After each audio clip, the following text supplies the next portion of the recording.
आज अत्यंत महत्त्वाच्या मुद्द्यावर अशी आजच्या ठिकाणी लक्षवेधी लागलेली आहे। माननीय मंत्री महोदया पंकजाताई आमच्या नेत्या या चंद्रपूर जिल्ह्याच्या दौऱ्यावर आल्या होत्या। त्यामध्ये त्यांनी बऱ्याच उद्योगांना भेटी दिल्या आणि त्याच्यातले बहुसंख्य उद्योग हे सर्व माझ्या मतदारसंघातील होते। मी ताईंनी त्या भेट दिली त्याबद्दल त्यांचं अभिनंदन करेल, परंतु एक खंतही या ठिकाणी आपल्या माध्यमातून व्यक्त करेल की आपल्या कार्यालयातून ताई कोणत्याही प्रकारचा साधा SMS किंवा फोनसुद्धा त्या ठिकाणी आला नाही आणि त्यामध्ये आम्ही तुमच्या दौऱ्यामध्ये अपेक्षित नाही अशा पद्धतीची ती एकंदर भावना त्या ठिकाणी दिसत होती। बरे असो, आपण आलात, आपलं स्वागत आहे, आपण चांगलं त्या ठिकाणी हे केलेलं आहे। मला या ठिकाणी एवढं म्हणायचं आहे की महामाया कोल कंपनीची आपण या ठिकाणी त्या ठिकाणी भेट दिली।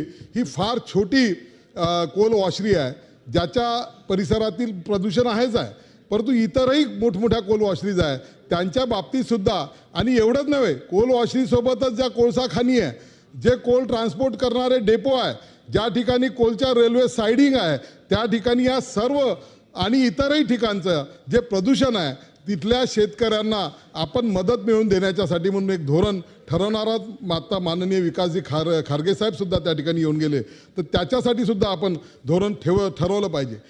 मंत्री महोदया, माझी पुन्हा एक आपल्याला विनंती आहे की एकीकडे आम्ही महाराष्ट्राच्या 30% वीज निर्माण करणाऱ्या thermal energy, most polluted energy जगातली ती आम्ही निर्माण करतो।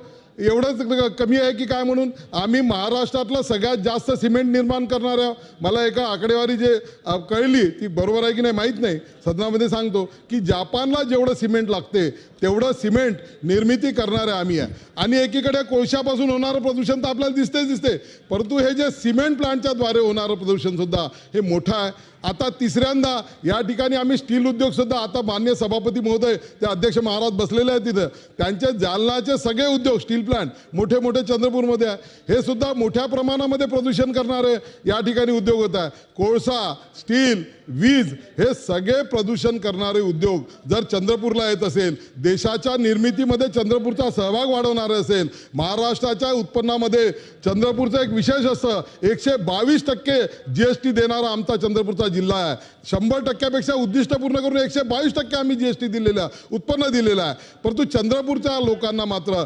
42% फॉरेस्ट कव्हरिंग असताना म्हणजे 42% वनाच्छादन आहे आमच्याकडे, परंतु भारतातला 4थ्या क्रमांकाचा प्रदूषित जिल्हा आम्हाला या ठिकाणी सांगितलं जाते। केवळ आणि केवळ आम्ही उद्योग निर्माण करतो, राष्ट्र निर्माणामध्ये आमचा सहभाग आहे, परंतु प्रदूषण मात्र आम्ही या ठिकाणी अध्यक्ष बोलू द्या ना, मॅडम आल्या तेव्हा आम्हाला दौऱ्यात सभेला आम्ही तुम्ही बोलू देत नाही, असं कसं होतं?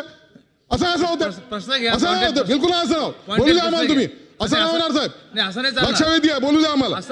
या ठिकाणी माझी विनंती मंत्री महोदयांना एवढी आहे की आपण या ठिकाणी चंद्रपूर जिल्ह्यातील इतर सर्व लोकप्रतिनिधींना घेऊन या अतिशय गंभीर प्रश्नावरची बैठक या ठिकाणी घेणार आहात का? नंबर 1 या ठिकाणी दुसरे जे पोल्युशन फैलवणारे उद्योग आहे त्या उद्योगांवर कडक कारवाई किंवा ते बंद करणार आहात का?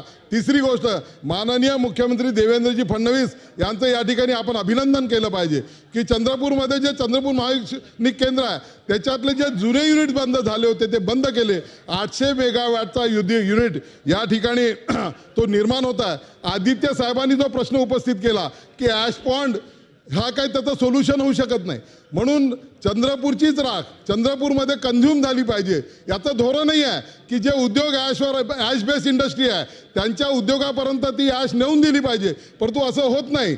या ठिकाणी वेगळे मोठ्या उद्योगांना सिमेंट निर्मिती करता आपण त्या ठिकाणी दिलेली आहे, परंतु छोट्या उद्योगांकरता आपण प्रदूषण नियंत्रण पंकजाताई आणि माननीय देवेंद्र फडणवीसांकडे मुख्यमंत्र्यांकडे असलेलं ऊर्जा खातं यांनी एक धोरण आखलं पाहिजे, जे हजारो एकर लँड जी ऊर्जा विभागाकडे आहे त्यामध्ये एक स्पेशल ॲश बेस इंडस्ट्रीची एक MIDC त्या ठिकाणी निर्माण करणार आहे का? आणि या सर्व उद्योगांकरता विशेषतः जे औष्णिक वीज निर्मिती केंद्र आहे, जे सिमेंट निर्माण करणार आहे, जे कोल निर्माण करणार आहे, यांच्याकरता प्रदूषण नियंत्रण मंडळाच्या माध्यमातून कोणतं विशेष धोरण आखलं जाणार आहे का?